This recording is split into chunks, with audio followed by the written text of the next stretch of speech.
Assalamualaikum warahmatullahi wabarakatuh. Waalaikumsalam warahmatullahi wabarakatuh. Para pemirsa dan sahabat beriman dimanapun berada, jumpa lagi bersama saya. Semoga kita selalu dalam lindungan Allah Subhanahu wa Ta'ala. Amin ya Rabbal Alamin. Di video kali ini kita akan ngaji lagi bersama guru kita semua, Pak Ustadz Danu. Assalamualaikum Pak Ustadz. Waalaikumsalam warahmatullahi wabarakatuh. Dan saya juga sudah ditemani oleh sahabat saya Bang Jainuddin. Assalamualaikum Bang Jain. Waalaikumsalam Pak Tung. Amin Allah. Para pemirsa dan sahabat beriman dimanapun berada, bahasan kami kali ini tentang pusing. Pak Ustadz, ada yang pusing kena hujan, kepanasan kadang-kadang pusing. Bukan itu, lagi nunggu antrean di kereta misalnya, itu juga pusing Pak Ustadz. Jadi pusing itu kayaknya dijadikan bahan gitulah untuk mencari alasan gitu. Kadang-kadang di kantor juga pusing kalau banyak disuruh-suruh. Sebenarnya pusing itu apa benar karena itu atau karena alat atau bagaimana Pak Ustadz? Penjelasannya Pak Ustadz. Bismillahirrahmanirrahim. Assalamualaikum warahmatullahi wabarakatuh. Waalaikumsalam warahmatullahi wabarakatuh. Amin ya Rabbal Alamin. Memang semua orang itu insya Allah pernah mengalami pusing. Cuma pusing ini yang bagaimana? Kalau hanya pusing sesaat, baru 2 jam selesai, alhamdulillah. Pusing seharian, kemudian besok pagi bangun, alhamdulillah hilang. Tapi saya pernah nangani pusing itu selama 30 tahun ya. Waduh. Maksudnya sakit terus atau hilang, sembuh, hilang? Sakit terus. Sakit terus. Pusing 20 tahun, pusing 15 tahun. Sering nangani pasien yang seperti itu. Dan dia udah berobat pakai obat hebat-hebat, painkiller juga nggak bisa. Nah, pusing ini kalau boleh saya ceritakan, letak pusingnya ini macam-macam. Letak pusing di kepala kita ini macam-macam. Insya Allah itu seperti itu. Pamannya pusing di sebelah sini, itu pusingnya biasanya mendadak. Mikir suatu masalah, dipikirin serius, ada nafsu, ada emosi, ada kekakuan dalam berpikir, insya Allah pusing di sini. Kemudian kalau pusing di sebelah pelipis kanan, ini ada masalah, dipikirin biasa. Kemudian karena pusingnya masalah ini interaksi dengan siapa? Orang lain. Entah itu dengan istri, entah itu dengan suami, entah itu dengan anak buah, entah itu. Kalau pusing dari sini itu, biasanya ada suatu masalah itu yang agak serius, kemudian dia merasa dirinya yang benar dan menyalahkan orang lain dan diam. Dia diam. Dia menyalahkan orang lain, entah itu istrinya disalahkan, entah itu suaminya disalahkan, walaupun dia benar. Walaupun dia benar istilahnya. Dia ada emosi, dia ada jengkel, dia ada kekakuan, tapi posisinya benar. Nah, nanti pusingnya di pelipis. Kalau yang bagian daerah sini, pusing pelipis kiri ini, otomatis dia mikir sudah salah dulu, tapi dibikin serius salahnya. Seperti itu. Paham belum ya? Iya paham. Yang mana nih? Ini mikir sudah salah, dibikin serius nih mikirnya. Sudah salah dibikin serius. Jadi kayak gini nih, wah saya ada proyek nih, kan gitu.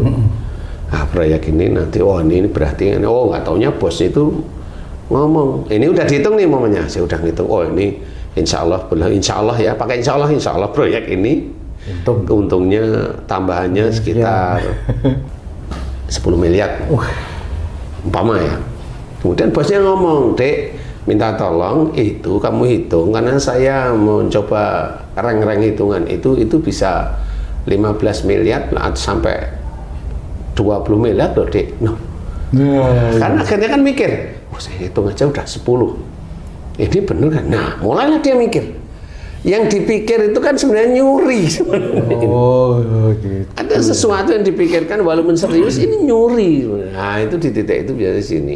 Kemudian pusing di atas telinga, di atas telinga kiri itu kalau mendengar sesuatu nggak cocok langsung marah. Nah, ini beda nih, mendengar sesuatu nggak cocok langsung marah ini di sini. Seperti itu. Jadi kalau pusingnya di sini jengkel setiap hari. Jengkel setiap saat lah, pokoknya jengkel. Saya bilang jengkel, saya nggak bilang marah dulu ya. Kalau pusing di atas ini, nah ini memikirkan suatu masalah tapi pakai dilamunkan gitu. Umpamanya haji ada masalah saat ini nih, sampai nanti sore, sampai Malam itu dipikirin aja masalah yang siang ini gitu umpamanya. Paham ya? Nah, itu nanti pusingnya di sini. Dipikirkan atau dilamunkan? Dipikirkan bisa, akhirnya kan melamun seperti itu. Kok itu kok masalah kok gini ya? Akhirnya kan diam-diam ngalamun kan gitu. Nah, itu biasanya pusing yang di sini ini adalah jalan masuknya orang terkena halusinasi. Tuh makanya pusing diawali dari cara berpikir. Seperti itu. Karakter berpikir manusia itu yang menjadikan dia jenis pusing biasa atau dia kena tumor. Nah, karakter berpikirnya itu akan menjadikan gambaran kalau mamanya dia itu mikir kemudian ada jengkel, ada marah tapi dia insya Allah tumor. Gitu. Serem. Makanya jangan marah bagimu surga itu benar loh itu kata Rasulullah itu. Nah di titik inilah kita belajar. Kalau kita marah ya pasti masuk neraka itu udah otomatis. Nah disinilah kita harus memahami walaupun itu kelihatan pusing nggak bisa untuk main-main. Saya nggak nakut-nakuti banyak kasus pusing habis itu kena tumor di mata. Banyak pusing tumor di otak seperti itu. Insya Allah. Jadi sebenarnya yang harus kita ketahui itu adalah bagaimana Allah menitipkan otak kita itu untuk berpikir, tetapi yang baik, yang standar aja berpikir. Kalau ketemu ya alhamdulillah. Oh, kok tumben, hebat kamu bisa nemuin, padahal masalah ini sulit. Jawabannya tetap ini semuanya Allah aja, sehingga saya diizinkan bisa menemukan cara berpikir seperti itu. Jangan, kamu hebat, saya, itu sudah syirik, itu sudah. Orang yang seperti itu syirik. Insya Allah syirik. Jadi kita jangan bermain-main dengan kalimat-kalimat yang gaya kan seperti itu. Jadi apa yang diceritakan dalam Quran, kemudian akhlak Rasulullah itu harus kita contoh. Quran harus kita kerjakan, hadis juga kita harus memahami sehingga ngerti kita hidup di dunia itu mau kemana. Mau ketawa ke TV aja ya memang besok itu kalau di akhirat ketawa ke TV enggak, besok itu di akhirat yang malaikatnya ketawa ke TV loh. Kamu itu di dunia ketawa ke TV kok mau masuk surga? Oh surga itu orangnya itu ya benar-benar lurus. Ketawa ke TV ngapain? Ini itu ya, surga itu orangnya itu senantiasa selalu salam ya. Insya Allah seperti itu, selalu salam, selalu salam. Ada sungai susu, airnya jernih, pohon buah-buahan dan sebagainya. Di dalam surga, dalam Quran seperti itu. Belajar berpikir bahwa cara berpikir kita yang baik, yang positif.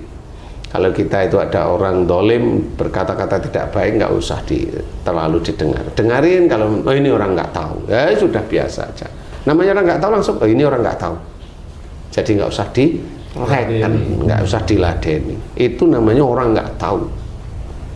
Seperti itu. Jadi kita harus belajar beneran bagaimana kita berpikir itu yang normal. Kalau memang kita mikir, mencari solusi nggak ketemu, senyum aja. Serahkan sama Allah. Ya Allah, saya masalah ini saya nggak ngerti apa-apa.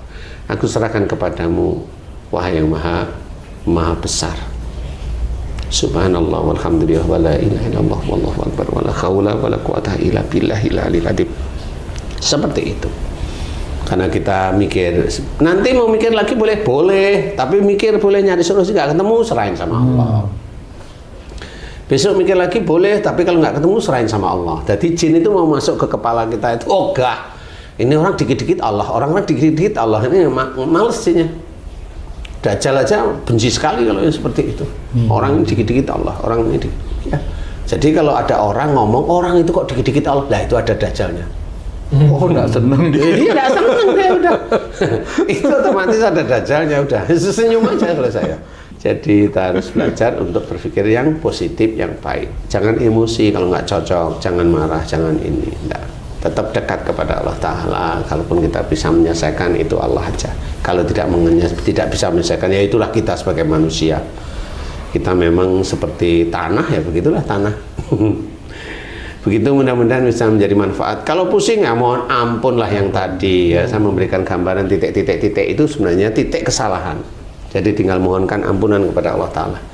Insya Allah kalau memang itu tulus mohon ampunnya, insya Allah Allah mencabut. Kalau sebelum ada tumor atau kanker, insya Allah hilang. Insya Allah seperti itu. Karena sudah banyak yang ngalamin dan alhamdulillah banyak diberi kesembuhan dan akhirnya dia belajar menjadi orang baik, belajar berpikir baik, belajar berpikir yang positif. Alhamdulillah ya, pusing itu sudah sangat jarang. Jangan nyalahkan hujan. Hujan itu sebenarnya rahmat dari Allah Ta'ala. Jangan nyalahkan panas. Kalau nggak ada panas itu ya alam namanya ya.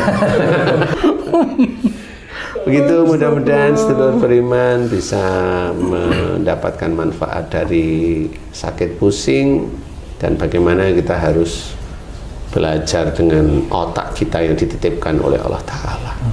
Mudah-mudahan ini bisa manfaat. Wallahu a'lam. Alhamdulillah. Terima kasih banyak Pak Ustadz penjelasannya. Para pemirsa dan sahabat beriman dimanapun berada, semoga tayangan video kami kali ini bisa meningkatkan keimanan dan ketakwaan kita kepada Allah Subhanahu wa Ta'ala. Amin. Sampai jumpa di video kami yang lain. Wassalamualaikum warahmatullahi wabarakatuh. Waalaikumsalam warahmatullahi wabarakatuh. Alhamdulillah.